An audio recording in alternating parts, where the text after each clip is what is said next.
Hello and welcome to the latest edition of the Red and White Show. Joining me for this one, Rovers Head of Strength and Conditioning, Sam Bowring, and Club Doncaster Media Manager, Liam Hoden. Sam, first of all, welcome to the show. It's been a busy start to the season. How are you finding it, first of all? No, thank you for having me. It's been a hectic one. Obviously, when we started out just in June, it was a little bit earlier as well because we've got the World Cup coming through.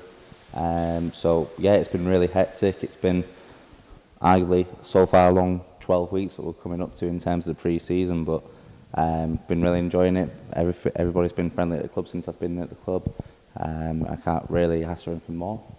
Rovers, the players have just had a 10-day break between games, which is very rare, isn't it? Especially at this stage of the season. Of course, the circumstances upsetting for the club, the world in general, but from a player's point of view and from your point of view, I imagine that's been used wisely in getting some rest into the lads after a busy start to the campaign. Yeah, definitely. I think obviously, arguably, we've got quite a lot of players that have played quite a few minutes because of the success that we've had on the pitch. And that's mostly been arguably a bit more of a rest room, which has been well needed. But obviously, on the flip side of it, that fixture now that's been cancelled has got to go somewhere else. And that's going to then get fitting or crammed into somewhere else. So at the moment, it's just obviously got to manage the bodies. Obviously, you've got players that are maintaining fitness now. And you've still got players that are trying to improve the fitness to then push into the first team squad and playing regularly. We've scored a fair few late goals so far this season. Of course, the words always get mentioned, don't they? Or the fitness levels. Look at the fitness levels of the players. They keep going until the end. That, for you, must be really valuing when you look back. You see the players scoring. Of course, it's all the credit goes to the manager and the assistant and things like that. But obviously, I suppose you're in the background working hard to make sure that can be the case more often than not. Yeah, I heard the players really, don't I? Well, to be fair, it's been one of them where throughout the start of pre-season, everything's been about culture. Everything's been about building new blocks. Obviously, last season when I first came in, it had to be a bit of an analysis of understanding what the strength, weaknesses, observe, things that may need to change, things that can be better. And that's mostly something that's my overall philosophy and view. And then liaising with how the manager and how Steve Eyre want to play football. So far, so good. But obviously it's still a long season. I think as a group of staff and as a group of players, we're very much well aware that this is only the start and we've got to keep pushing on.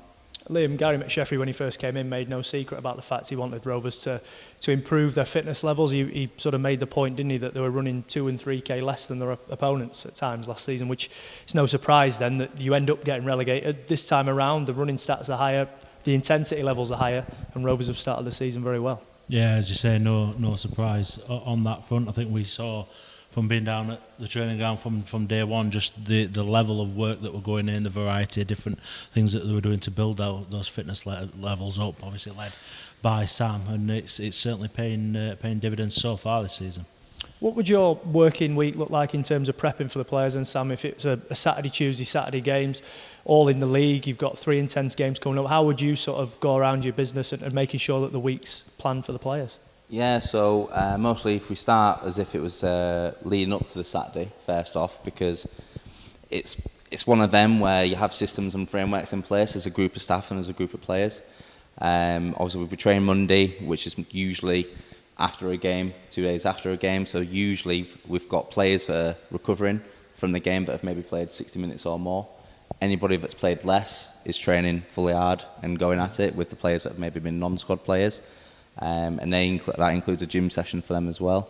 For me personally, I've got to liaise and manage everything that's within the recovery side of that, and for the players that we then need to maintain fitness for. We do have yoga, that we have Holly that comes in and helps lads do the recovery side of it and work on not just recovery aspects, but also works on their hip flexibility, the mobility. And then on a Tuesday, that's where we have the chance to mostly, I call it Terror Tuesday to the players, because that just sets the standards to where we need to be within on a Tuesday. That's our main conditioning day, our main day where we can actually get some really good physical work into the players, both off the pitch and on the pitch, with gym activation sessions, training and gym itself. Wednesdays we have a bit more recovery day, but for me by that point I'm already having to then plan for the week after, because we've got, as you said, if we have fixtures coming up, then it has a tail as to how you then manage the squad of players throughout that week. On a Thursday then it's another gym session, training as well, but we focus a bit more on a speed day. We make sure that players try and sprint fully and maximally so it prepares their body for the Saturday coming up. And then on a Friday, we keep it very low key, try and keep it low intensity. Obviously Saturday's a Saturday. Sunday we usually have as a bit of a recovery. And then Monday we have to then sort of think again about the Tuesday aspect. But obviously when we have players that are arguably, we have players mostly in 2 split squads. You have players that are playing regularly that need the recovery, but then you have a second group that then need to be actually still pushed until still maintain their fitness if they're given the chance to be called up. So Monday becomes a bit more intense for them. And then Tuesday, obviously depend on the travel that we have in place. Sometimes it might be a stay over, so it's a travel on a Monday night, or it's a travel stay up, or it's a travel and stay over at a hotel on a Tuesday and have some food, get to the game, and then Wednesday we try and use that as a recovery off-feet day. And then Thursday, Friday is another day where we've got to then reassess where our individual players are at. So as you can see, more or less, it's always managing players and managing bodies. Obviously, we have GPS that looks at our on-field traces for us to give us a bit more of an idea as to how much workload we've done. But also, we've got to understand the mental aspect that has with a player as well. Sometimes certain players need longer periods of rest. So when you've got your older players, they're a bit more delicate because they're older. Whereas if you've got like a young 21 Kyle Hurst, Kyle, to be fair to him, he's managing day to day with the same energy and bundle of joy that he comes in when he came into the pre-season. So it's then having to manage that on an individual basis. And then Thursday becomes again a bit more of a gym day for us, getting to the conditioning element as well. And then Friday a bit more low key, preparing to a game, and then it's the game Saturday. So it can be pretty much full on. Yeah, one of those more experienced players in the Rovers squad, Lee Tomlin. He's been a great addition on the pitch this season. It's time now to find out more about him off it in the latest Quickfire Round.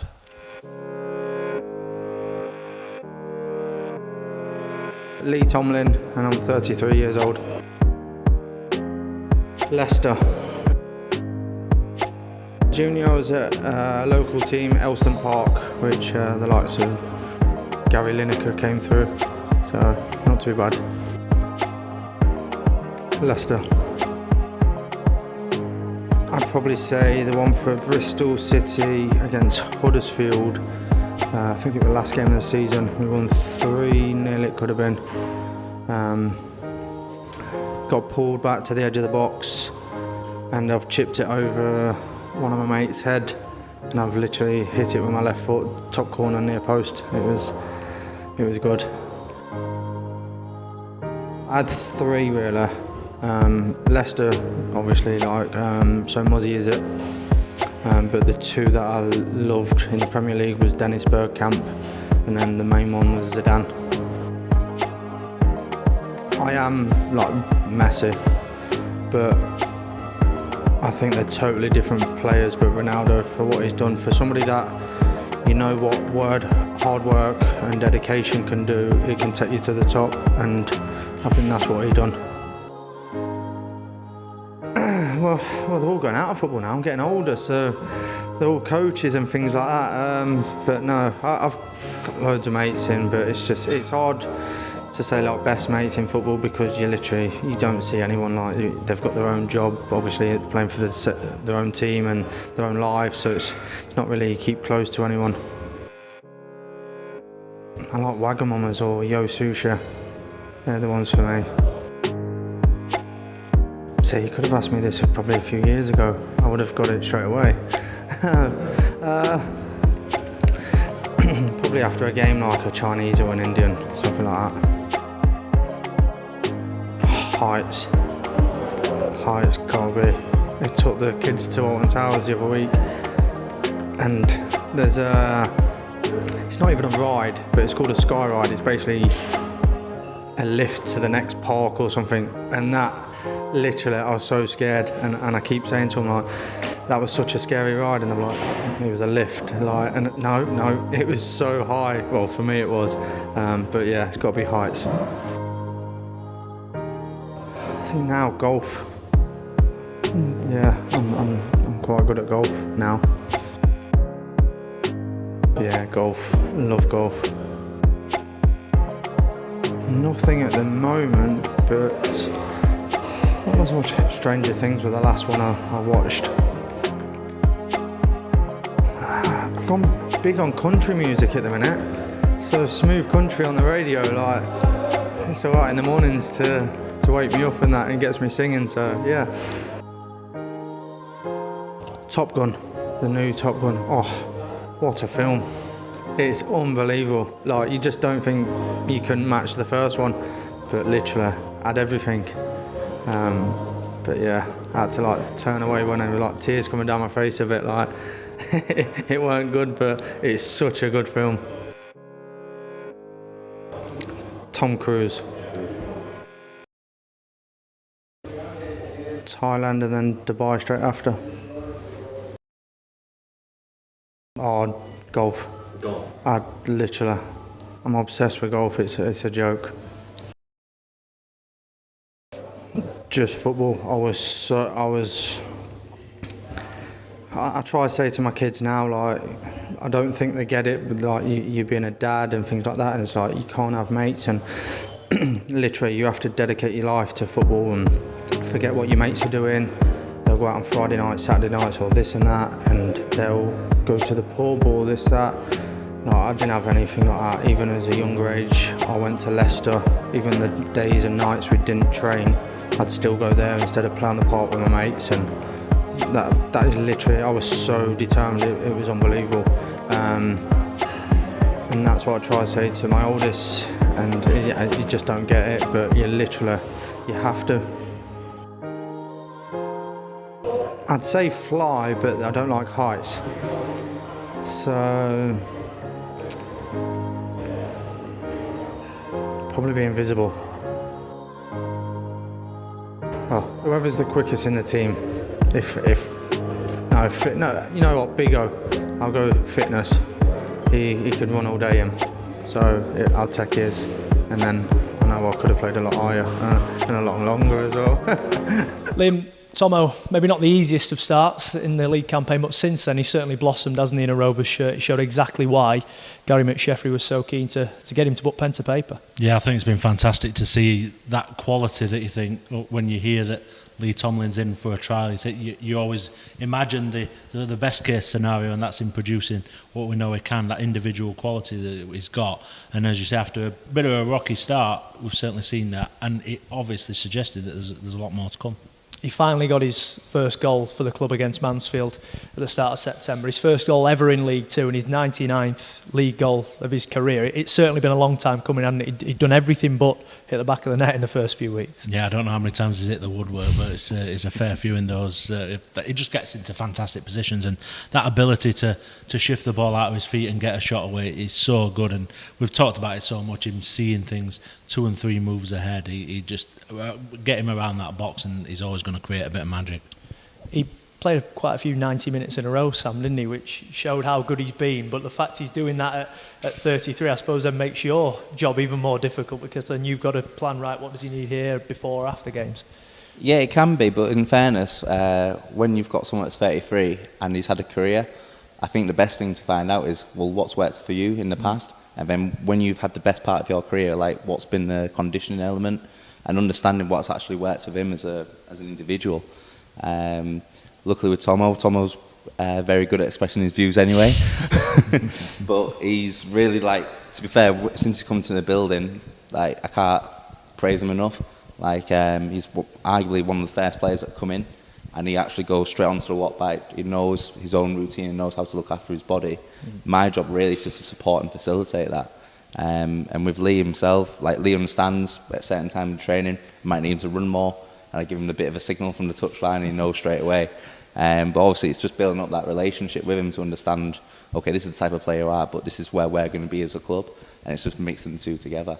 There's a couple of those, isn't there, in that sort of bracket? You look at Adam Clayton, the skipper, who's similar age to Tomo, being the captain as well. That helps, doesn't it, that one of your more experienced boys is wearing the armband. Tommy Rowe, again, similar age, club captain. So all the ones with that bit of responsibility are the ones that lead from the front. Yeah, definitely. I think mostly you see that on the pitch as well. I think mostly you've got Rowie as well, who sits in, like you just said, sits in that bracket. And to be fair, like Rowie and Clayton mostly are the ones that run the dressing room. Rowie's very switched on, loves to know the business side of it off field as well. So you can have really good conversations with how we want to set a culture and a standard, which I think from most of what we've given out this year is everything's been about the culture and the environment that we've tried to create, and them three have been especially a big part of it. Now, there isn't much more a challenging job at a football club than that of a physio. Michael McBride arrived at Rovers in the summer, and we sat down with him to find out how he's adapting to life here so far. Michael, you've been with the club for a good few months now. How have you found that so far? Yeah, it's been excellent. Been a really good setup. Really enjoyed it. Staff have been brilliant. Players really welcoming as well. So it's been really enjoyable. Yeah. When you first came in, is it a little bit about like starting a new school, the first day back sort of thing? It's a bit, but I've moved clubs quite a bit, so I know what new days can be, and it was easier coming in a couple of days before all the boys came back from pre-season, so I managed to see some of the injured boys then and just kind of get integrated that way. Okay. I know you already knew Gary before you came in. Did that make it a little bit easier? Yeah, that does make it a bit easier when you've got a familiar face. Yeah, I was with Gary initially 2003 for a couple of years, and then on his second spell when he came back to Coventry, I had 10 seasons at Coventry, so I'd seen him over both his spells there. So yeah, having a familiar face makes it a bit easier. Yeah. I suppose it's just a continuation of that relationship then, isn't it? You're not having to start from scratch. Yeah, that's right. Yeah, and we know each other, we know each other's kind of personality, and we did meet before me coming in just to discuss the way we're going to work together and what his expectations were of me and what he's wanting the role to look like. So yeah, it worked out well. How does that relationship work then? You've got yourself and the manager, and then you've got Sam, who's of course head of sports science, and you're all part of a conveyor belt, if you like, aren't you, in terms of getting players back to full health? Yeah, I think the communication is the key really. So we do speak throughout the day, and we discuss the goals for each player, the time frames for what they need, the rehab markers or the fitness markers and the football markers as well. So the communication's the main thing between the three of us, or with Steve as well, and Ian and Ryan as well. As a group, we communicate really well. I think it was Jurgen Klopp who said a couple of years back, when you've got sort of fixtures every 2 or 3 days, the physio can sometimes end up picking the team almost, if you know what I mean. Does it become sort of like you have to advise on one thing or another? With the load and the data we have on players now, a lot of it is data driven and following the science. So yeah, the manager's good giving us our input into that as well. So and Steve. So yeah, sometimes you don't have to make a decision. The football's made for you, depending on injuries and stuff like that. Yeah. There seems to be a real structure as well with a sort of gradual return to play. Nobody's really been rushed back in, and the likes of John Taylor, maybe who had a little setback in the summer, you can see that it's sort of baby steps, isn't it, with him? Yeah, again, that's just data led, and a bit of experience from my point of view comes in as well in terms of end stage rehab. And yeah, hopefully we don't see many recurrences, because that's always the downside to coming back from injury. But yeah, it's been smooth enough, I think. I think probably better the players can comment on that more appropriately than I can. How important is that relationship between you and the players though? Because the physio room is sort of that sacred place, isn't it, within a football club? Yeah, you do have to build a relationship with players. You're with them every day, a couple of hours a day, so you do have to build a relationship and have a bit of mutual respect and a bit of understanding of what their expectations are of me, and I try and match that or meet that expectation. In terms of injuries at present, the one long-term one is Ollie Younger, isn't it? After the hamstring injury he suffered, yes. It's 6 or 7 weeks on from that now. Where's he at in terms of his rehab? So he had his surgery 6 weeks ago. He comes off his crutches on Monday. He's fully weight bearing this week, but still protective with his crutches, and he'll be back in full-time treatment from Monday onwards when he's at his 6 week mark. Yeah. Is that the first real big step in terms of actually cracking on and looking to then progress things? Yeah, so the first 6 weeks were still to try and protect the repair. So he has been doing that. He's been following his exercise programme at home. He's been coming in a couple of days each week, but he'll be back in full time Monday to then continue on the rest of his rehab. Yeah.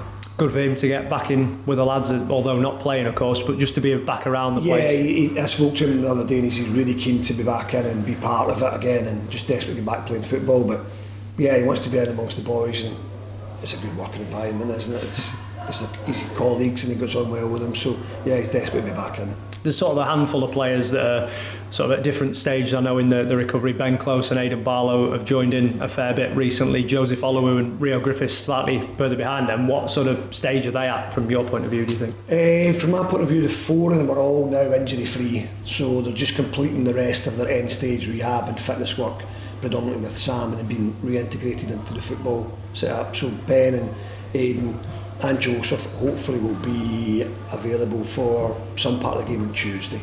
I think Saturday's too soon for the 3 of them.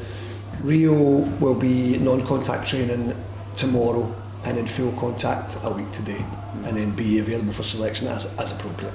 Did that 10-day gap between Mansfield and Barrow help sort of be able to push players on? I know you didn't really know it was coming until late in the week. Yeah, that did help. That did help, so we could give them a few extra sessions based on that. And it did help with a few knocks that we'd been carrying prior to that game as well, so, and allowed them to be fit for the Tuesday game at Barrow. So yeah, having the Saturday free was quite good, yeah. Sam, as well as plenty of new signings in the summer, there are a few additions to the backroom staff as well to complement what was already here, and the team behind the team is important, isn't it, and making sure that unity is just as strong there as well. Yeah, definitely. I think obviously the gaffer's got to understand each individual staff member and make sure that as a group we get the best out of each other, and that's not necessarily agreeing with each other all the time either. Like, I think as a group we're very good at constructively challenging each other. Like, for ourselves, we can know maybe what's best in our philosophy and our idea, but actually what's best for the environment and what's best for the team. And I think the people that are involved within the club are very focused on that aspect.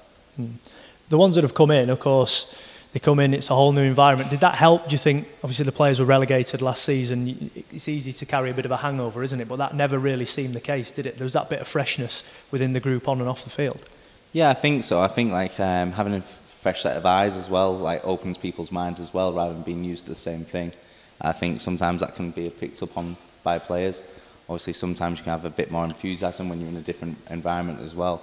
I know for the fact when I first came in, first thing I think I tried to do was come in with enthusiasm. If I look like I'm up for a fight, then hopefully everyone else then follows my lead. And I think that's where within our staff group that we're very capable of doing, is trying to show the way, but also lead and demonstrate that as well.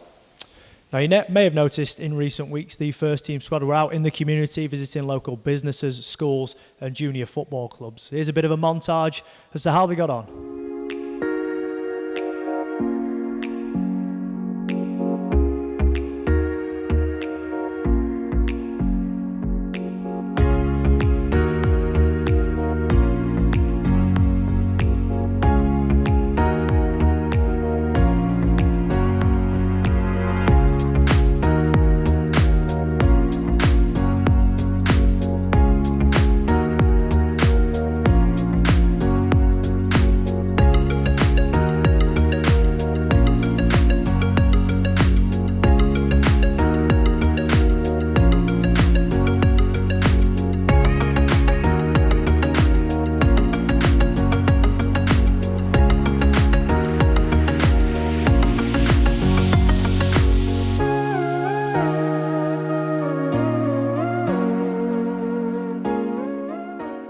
Following on from the game at Barrow then on Tuesday night, Swindon the next test at home. Rovers beaten in their last home game. I'm sure they'll be keen to right a few wrongs from that one. Yeah, it's about bouncing back well. I think what was really refreshing was see the reaction after the Mansfield game. Obviously people disappointed that there was a defeat, but putting it in context of the start of the season, you know, a lot of support shown to Rovers on the back of that one. So, but be keen to get back on the feet at home and pick up another win in a game that you have to look at and think is very winnable.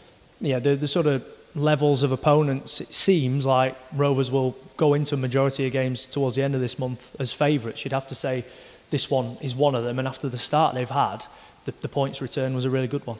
Yeah, but it's about building on that. I'm sure that's what the focus of Gary McSheffrey and the backroom staff has been. You know, building on that good start, make those results that you picked up. That you know, the number of points picked up perhaps unexpectedly given the level of opponent, make that count by doing the job against teams that you expected to be.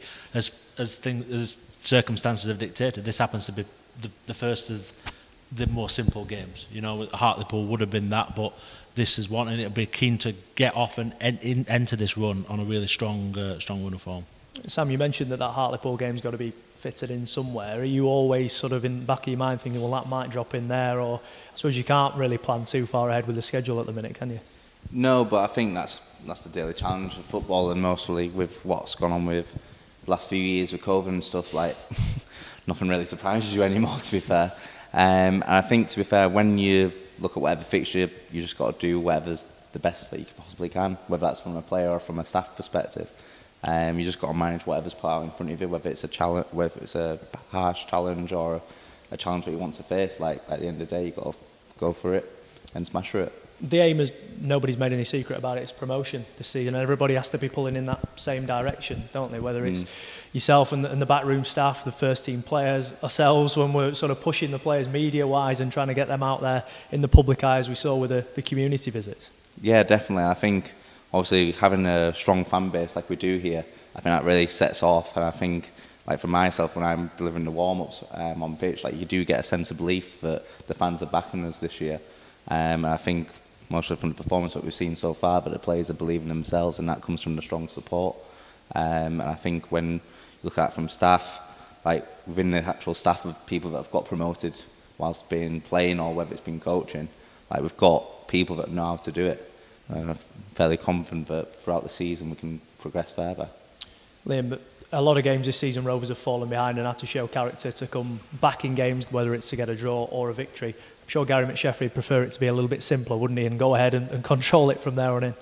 Yeah, I think he took a lot of satisfaction out of what happened at Northampton, you know, and an element of surprise perhaps from him that it was as comfortable as what it was in the end, certainly in how the game played out. Yeah, I think you're getting to the point now, and particularly with this run of fixtures against the teams that are coming up, this is the time to really kind of stamp your authority in. Actually, this is what Doncaster Rovers are as a team. We will react and play perhaps in different ways, or have a bit more caution, a bit more game management against the better teams, but against the teams that we should be beating, this is the real Doncaster Rovers. This is how we want to impose ourselves on a game. Sam, without putting too much pressure on you, have you got a score prediction for the weekend's game? Oh, I'll always back us for the win. Any scoreline? Let's just hope. Clean sheet and a solid 2-0. Let's go with that one. Liam? That's what I was going to go for, actually, 2-0. Sam, Liam, thank you for your company. Thank you at home, as always, for watching on as well. Get down to the Eco Power this weekend. The next test in the league as Rovers take on Swindon Town.